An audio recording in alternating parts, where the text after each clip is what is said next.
Միանալով իմ գոլեգաներին, մեր ժամանակ ուզեի ձեր ուշադրությունը հրավիրել մի կարևոր փաստի վրա, որ գաղտնալսումները որպես այդպիսի ներկայացվում են անուններով X մարդու չնշեն, հիմա այս ներկա մեր 18 հարթարներից բացի նաև այլ անուններ կար, որոնք ներգրաված չեն որպես մեղադրյալ, ու բարույթի նյութերում, ասենք ապացույցների հետ հիմնավորման համար, թե կոնկրետ ներկա գտնվող արդարներից ով է խոսում, չկա որևէ փորձաքննության եզրակացություն ձայների նույնականացման։ Իդեպ ասեմ, որ նախաքննական մարմնի կողմից տրամադրված այս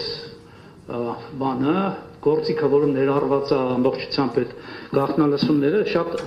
ցածր է, նույնիսկ բարձրացնելու պայմաններում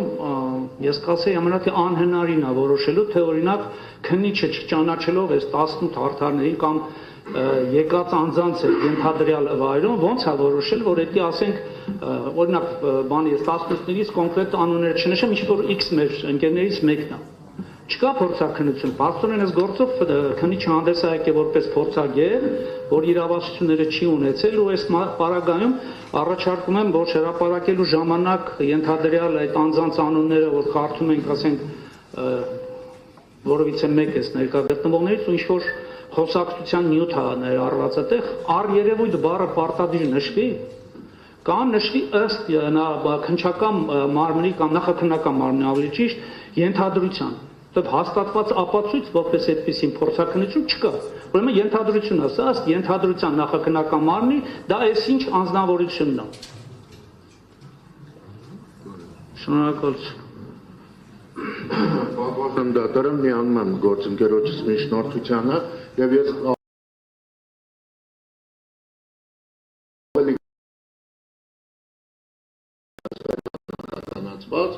օրինակ կոնկրետ Իգոր Սարգսյանի մասով ներկայացվել, թե որ ապացույցներն են, որոնք որ ըստ մեղադրանքի կողմի վերջիկ կայացնելու համար նշանակություն կարող են ունենալ, որպեսզի պաշտպանական կողմն էլ հնարավորություն ունենա պաշտպանությունը ըստ դրան կառուցելու։ Հիմա ես հասկանում եմ, որ հանրային մեղադրողները ասելու են բոլոր ապացույցները վերաբերվում են բոլորին, սակայն այդպես չի լինում։ Վկա կա, որ ընդհանրապես որևէ մեկի հետ չի առնչվում կամ առնչվել է մեկ անձի հետ եւ բնականաբար դա չի կարող բոլորին վերաբերել, նույնն է վերաբերում է գաղտնալսումներին։ Հետևաբար ես կառաջարկեի, որպեսզի անհատականացված եւ առանձին գրավոր տեսքով դա ներկայացվի, թե այն կարծիքին է, որ այդպեսին պետք է արդեն մեղադրական եզրակացությունում ներկայացված լիներ։ Ես էլ պատվարժան դատարան միանալով ներկայացված միջնորդությանը, նաև նախականխելով այդ հնարավոր փաստարկը, որ բոլոր ապացույցները վերաբերում են բոլոր մեղադրյալներին, ցանկանում եմ մասնավորապես մեջ բերել օրինակ վստահորդ Լիդիա Մանթաշյանի նոթատետրերը ու ակնկալել, որպեսզի հանրային մեղադրողները պարզաբանեն արդյոք Լիդիա Մանթաշյանի նոթատետրի անձնական նոթերը վերաբերելի են 18 արդարներից բոլորին իր անձնական մտորումները, օրինակ կարելի է վերագրել Կարո Օկումուշյանին կամ Մովսես Շարվաթյանին։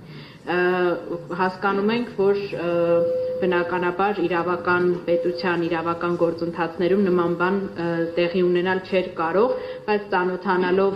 գործի այս նյութերին այսպիսի անորոշ ձևակերպումներով ստիպված ենք այս պարագայում սրա մասին եւս բարձրաձայնել։